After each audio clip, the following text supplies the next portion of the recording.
I believe I'm on the spectrum, but anyway. What was I even saying?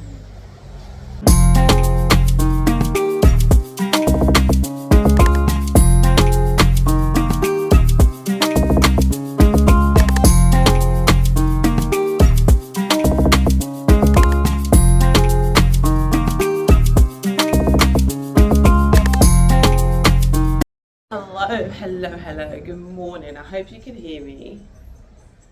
I know it's been a while. Your girl has been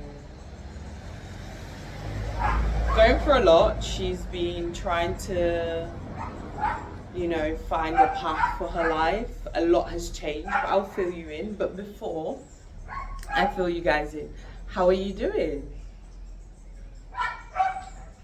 How are you doing? Not like I'm just asking for the sake of asking. I'm genuinely asking, like, how are you doing? You know, it's okay to say you're not okay. Alright, so I'm gonna ask one more time. How are you doing? I hear it. We'll get through this. Okay, so why have I been ghost for so long? Why have I broken my pact with you guys? Why have I not posted such a long time? There's so many whys. And what am I doing? If I pause and stop, I'm just allowing the vehicles to go through because they're so disrespectful. Okay, first off,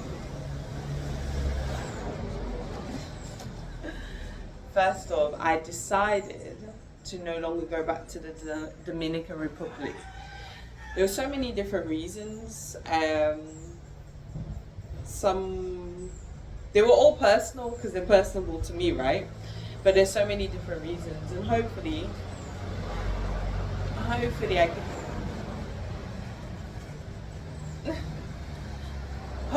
I could answer some of those questions. The first one, the main one really, was because of financial situations. When I left the UK, I had a good amount of savings, not my ideal goal, but a good amount of savings to have gotten me by until I started working in teaching.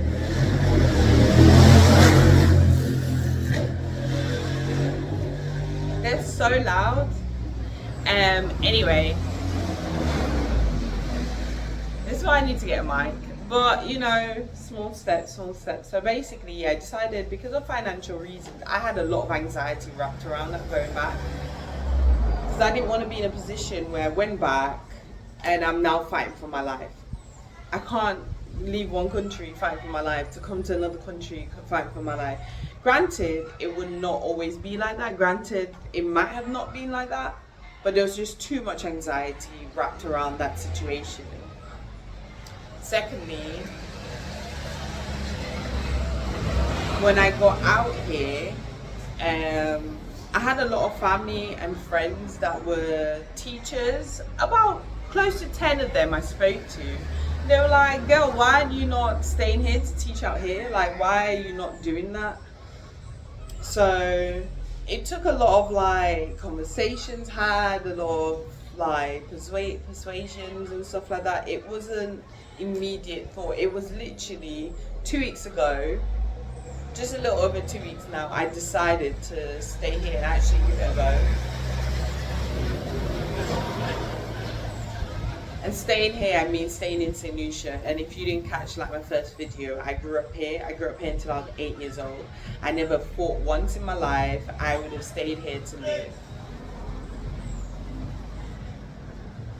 And the reason being because there's so much trauma wrapped around families and stuff. Because both parents are from here, both my mom, both my dad, they're both from here. So so there's a lot of trauma wrapped around that. And I never thought staying here, because in my head it was I don't want to stay with family. I've done my utmost best to stay away from family in England. So why would I subject myself to stay here? But I remember I was speaking to someone for my birthday last year, and he said to me, you do realize if you stay here, you don't have to live with family, right? And I know it sounds dumb, but I was just valid point. But in my head, Sending show was never an option. Literally never an option.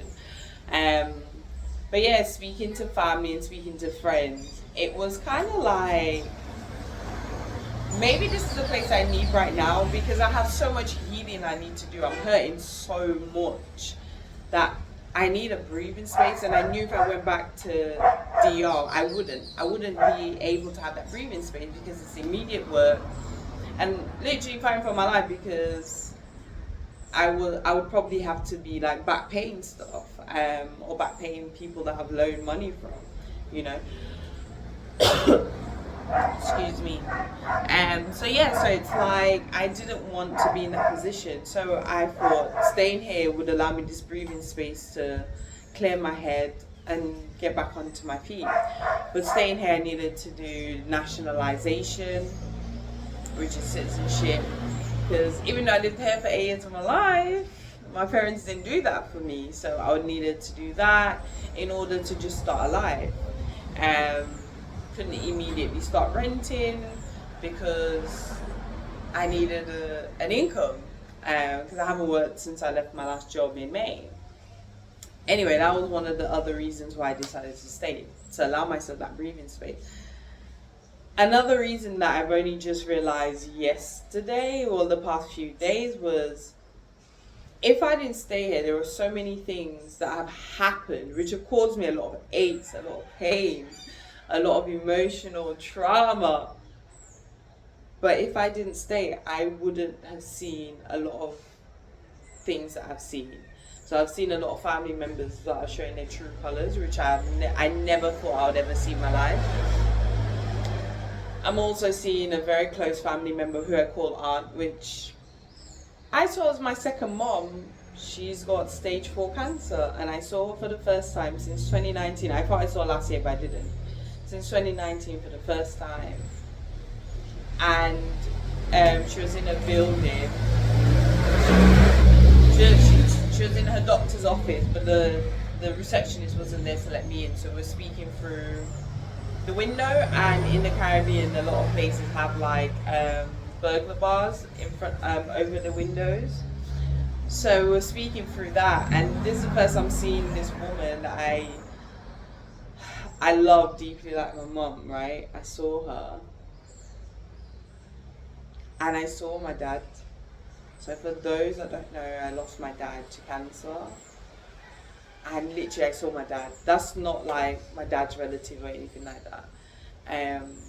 But I saw the frail person that I once seen, strong, mighty, could take over the world sort of thing. And it broke me. I started crying yesterday. Because it was just like, I'm only now finding out that you've got cancer and it's looking like you've accepted your fate.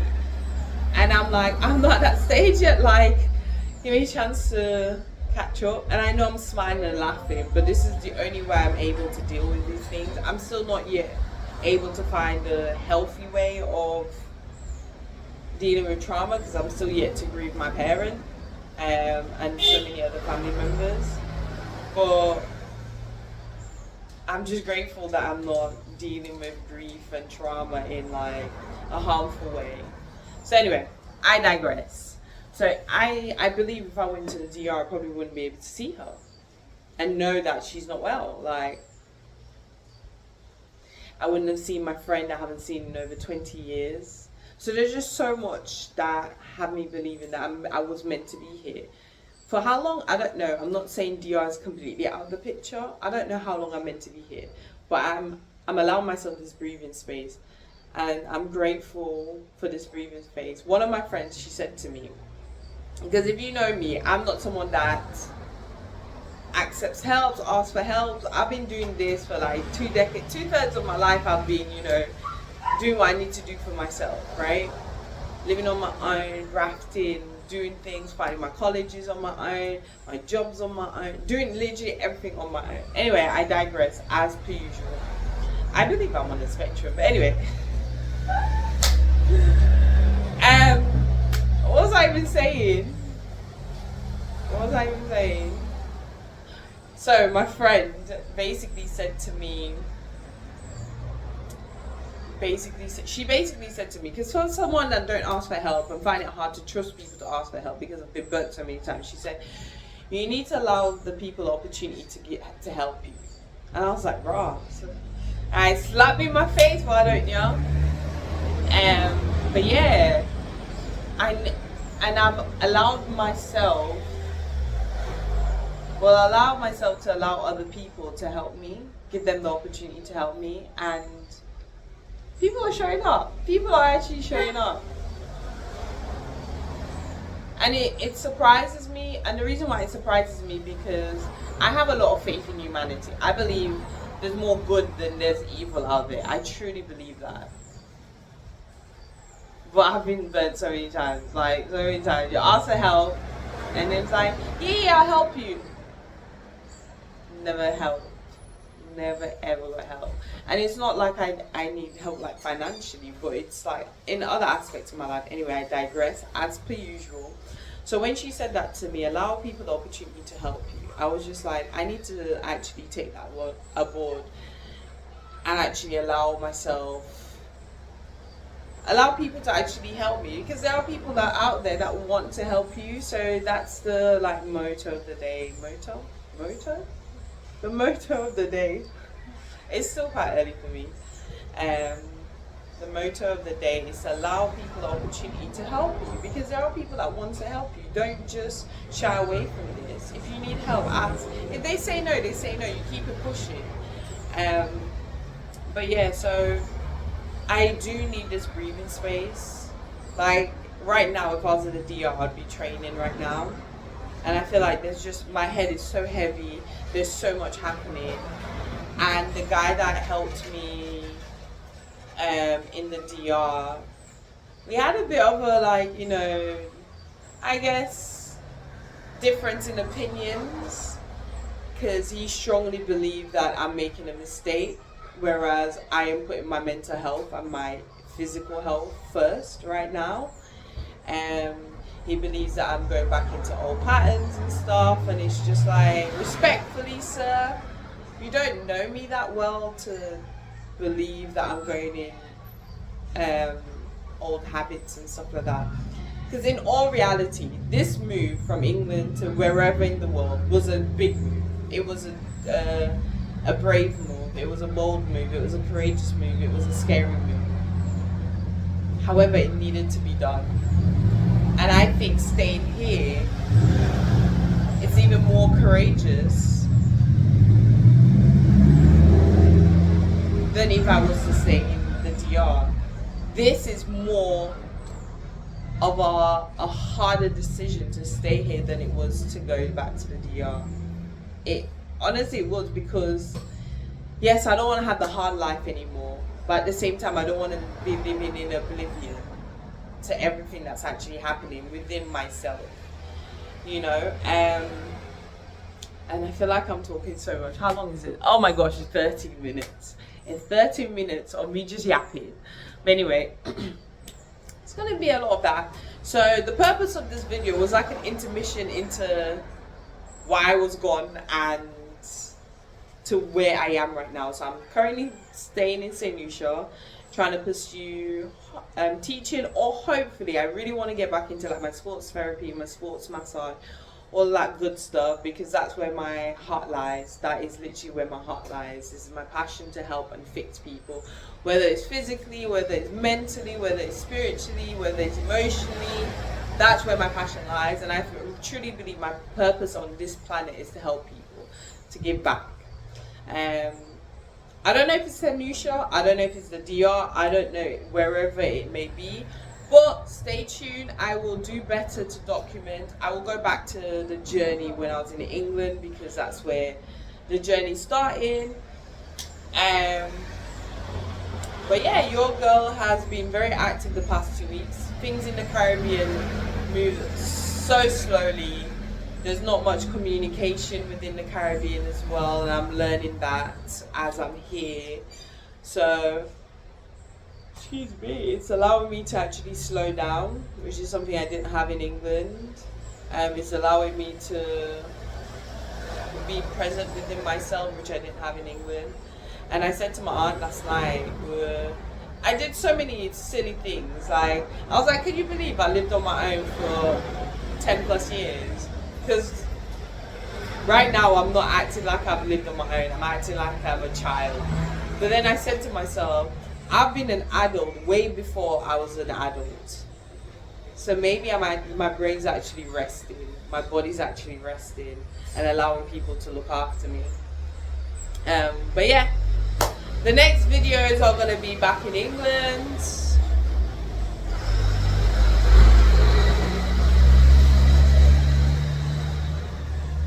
The next few videos are going to be... They're so rude. Like, so rude. The next few videos are going to be back in England to continue the journey, and yeah, I will obviously show the DR journey as well, because that's part of my journey. I'm not going to dispute that. And like I said, it's not end all be all of the DR. It's just right now in my life, mentally, spiritually, everything, I need to be here to allow myself breathing space. You know, I've been an adult since my younger siblings were born, 11 years old, right? So I need to. But anyway, I've yapped enough. I hope you have an amazing week. Today's Tuesday when I'm filming this. I should post it today. I hope you have an amazing week. I hope you guys look after yourself. I'll get back to posting twice a week on YouTube and at least once a day on TikTok. And just she's gone and done it. You've got it, girl. You've got it. Who knows? The solution accent might slip in here and there. But I'm feeling a little bit better within myself. But yeah. Anyway, love you guys, my 12 followers.